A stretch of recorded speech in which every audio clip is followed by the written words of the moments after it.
Hi, I'm Rick at Rick Turns, and today's video is...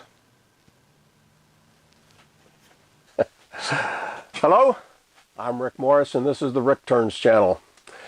This video is going to be one short, I hope, topic, faceplate rings, like this one right here. But before I get to that, if you're watching this before the end of February 2019, there's still time for you to enter Record Power's wood turning contest, and they have some pretty impressive prizes if you enter and win. So I've got a link down in the show notes below the video. Take a look at that, follow that link, and you can see the contest. It does require you to be using a record chuck. Gee, I wonder why. But if you got a record chuck, and I've got about 3 or 4 of them now, you might want to take a look at it. And if you're getting ready to buy a chuck, well, you might want to take a look at buying a Record Power one. I can recommend them, as I have in several of my videos. So anyway, today, faceplate rings. If you're an experienced turner, you probably already know what a faceplate ring is. And if you're not an experienced turner, well, it doesn't go on your finger, or your toes or your thumb or anything like that. If you're an experienced turner, you might want to skip over some of this video. However, at the end of the video, I do show faceplate rings from a lot of different manufacturers, and I've got website addresses for those rings, so you might be interested in skipping ahead to that. But if you don't know what a faceplate ring is, let's talk about it. Now,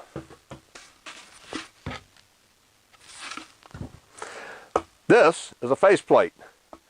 I think that's a 6-inch faceplate. I haven't actually measured it, but it's a solid faceplate. It is threaded to fit my lathe, and that's what it is. And I use it a lot. As you can see, I've got it mounted here permanently. Not exactly permanently, it's on there with screws, but got it mounted here on my super big faceplate, which I use to turn the bottom of bowls.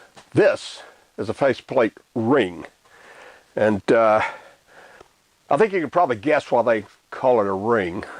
The faceplate ring will have a rabbet in here, or a ledge, whatever you like to call it. And that ledge right there, right at the vertical edge, is going to go that way. A little bit of a dovetail. And that will match a dovetail in the jaws from the manufacturer of the chuck and the faceplate ring. So you put it right in there, and then you expand it like this, so you get a really firm grip on the ring from the chuck. So obviously, faceplate rings are all used with chucks. And I would suggest, if you're getting a faceplate ring, make sure you get one from the manufacturer of your chuck, just because you want this, this dovetail here to match right in here.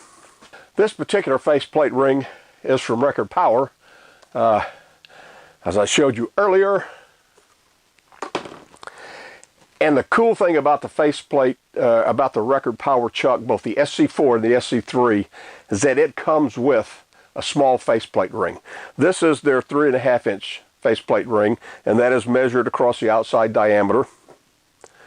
This is their 5-inch faceplate ring for much larger and heavier work. And it is 5 inches across the diameter, but for Record Power, it's got the same recess in there to fit their 50mm jaws. Now that's fairly common, that different faceplate rings from a manufacturer will have similar, or the same rather, recesses in here. Most of the faceplate rings I see are set up, are made for 50mm jaws. Now, what are you going to use a faceplate ring for? Well, in case 2 faceplates get married, you can use the ring in the wedding ceremony. That's a little wood turner's joke. Yeah. Okay.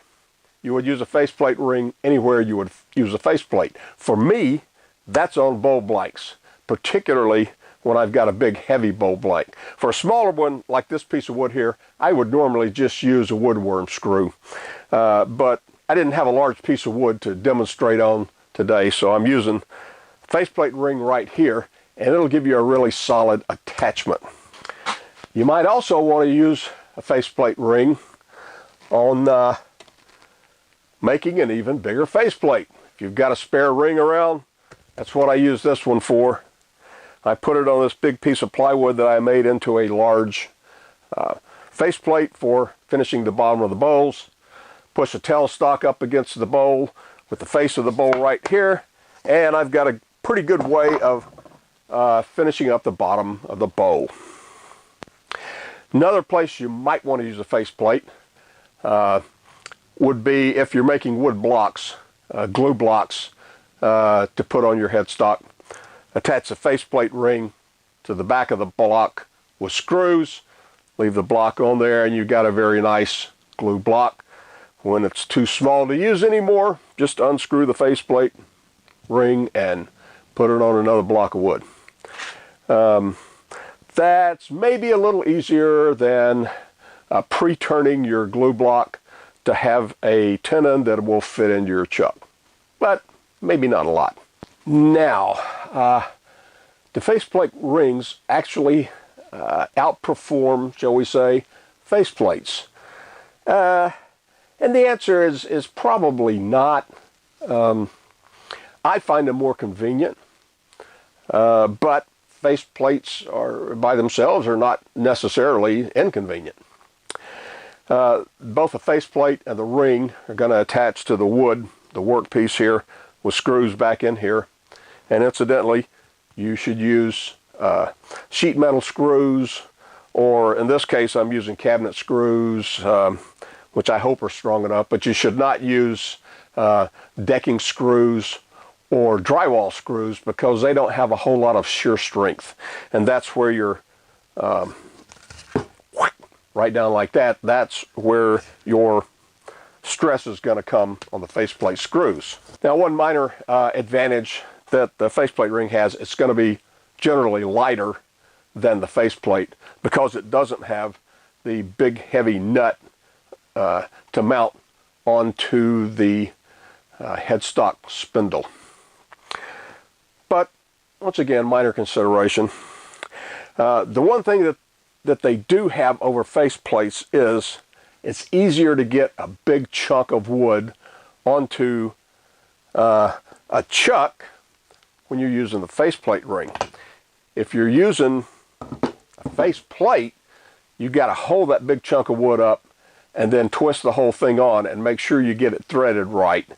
And if it's really heavy, that can be a little bit difficult. With a big chunk of wood and a faceplate ring, all you have to do is hold it in one place, and then of course you put it on the chuck and expand the jaws into it, and it's a lot easier to do that.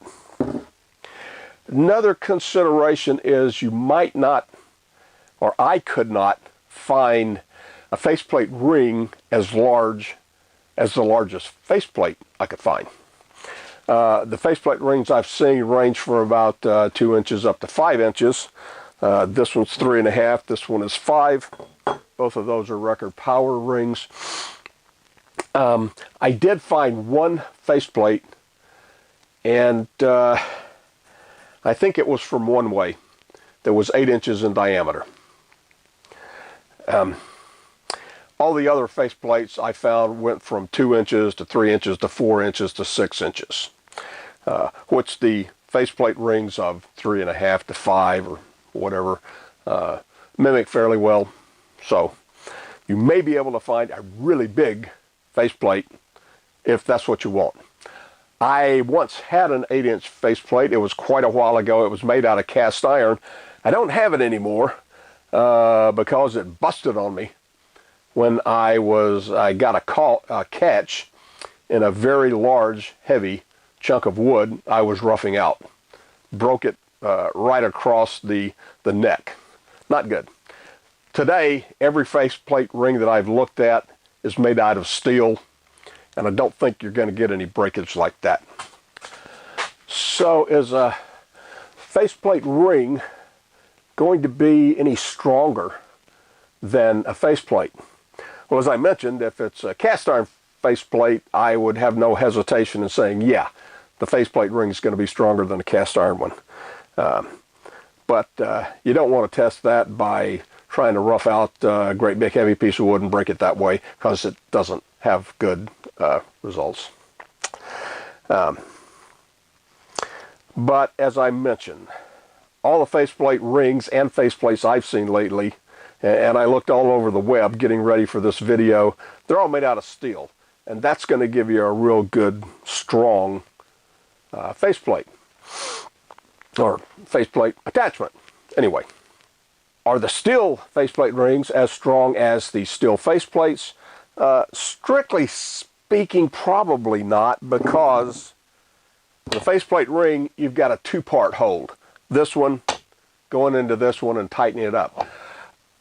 You still got a super-duper hole there, but arguably it is not as strong as a full faceplate machine from steel. Remember, in terms of strength, we do have a dovetail on here and here, that match. So you get that put together, it's really strong. So is a faceplate ring cheaper than buying a dedicated faceplate? And you would think the answer is yes, but I looked through a lot of faceplates and faceplate rings online at Amazon and Craft Supplies and Rockler and Packard Woodworks, a lot of places that carry turning tools. The price for a faceplate ring is not really any cheaper than a faceplate of a similar size. Now, that's not to say you can't find a deal like that, but in my observations, looking around, that was pretty much what it is. And it also varies with manufacturer. The one-way Versamount faceplate system, it's considerably more expensive than buying individual faceplates, but it's also more versatile. I probably think that's why they call it Versamount. But then the one-way faceplates are also quite expensive. So, looking at a lot of other chuck systems, Axminster, Nova from Technatool, different chucks and faceplates, and the prices are pretty comparable. One thing I do want to mention is that if you buy the Record Power chuck, either the SC4 or the SC3, you will get a faceplate ring included in the kit, along with a woodworm screw and 50 millimeter jaws. So by the SC3 or SC4, you get the faceplate ring with it. Now, what sizes faceplate rings can you get? The smallest I found was about 2 inches. The largest I found was just slightly over 5 inches, maybe 5.5. Record Power, the ones that I have here, and I've got both of them that they make. This is 3.5, this is 5 inches. I noticed that the Technatool Nova range, they have one that goes up to about 130 millimeters, and that's a little bit over 5 inches, maybe 5.25. And generally, that's the upper limit that I could find for faceplate ring sizes. When you buy a faceplate ring, the ones that I bought and seen, they don't come with screws. I mean, that's not really a big deal. You want to use about I would say 1.5 inch screw. This particular faceplate ring, it's about 1/2 inch deep here. So if you use a 1.5 inch screw, you've only got your screws going in for about 1 inch. So depending on the ring you use, and I'm guessing most of them are going to be at least 1/2 inch thick, you might want to go with 1 3/4 inch screws, something like that. So where can you get faceplate rings? As far as I've been able to tell, the major manufacturers all have them available. Technatool, the Nova line, they have 3 different faceplate rings, ranging from about $30 up to about $82 for their largest one. And the Nova series there is interesting in one respect, in that each one of their 3 faceplate rings from smallest up to largest. They require different chuck jaws to fit in that ring. Now that's inconvenient if you're, switching between them a lot, but it's also a lot stronger, bigger jaws for bigger faceplates. That kind of makes sense. Record power, and I've mentioned that, these are the record power ones. They've got 2, this 3.5 inch and a 5 inch. Vicmark has got 2, at least that I could find. One was 4 3/4 and one was 6 inches long. Sorby, Robert Sorby turning tools, they've got a 3 1/8 inch faceplate ring, and it uses a 50 millimeter jaws to connect, and they've got a 4 3/4 inch faceplate ring, which also uses the 50 millimeter jaws to connect. Let's see, I mentioned One Way. They've got 3 different sizes in their VersaMount series.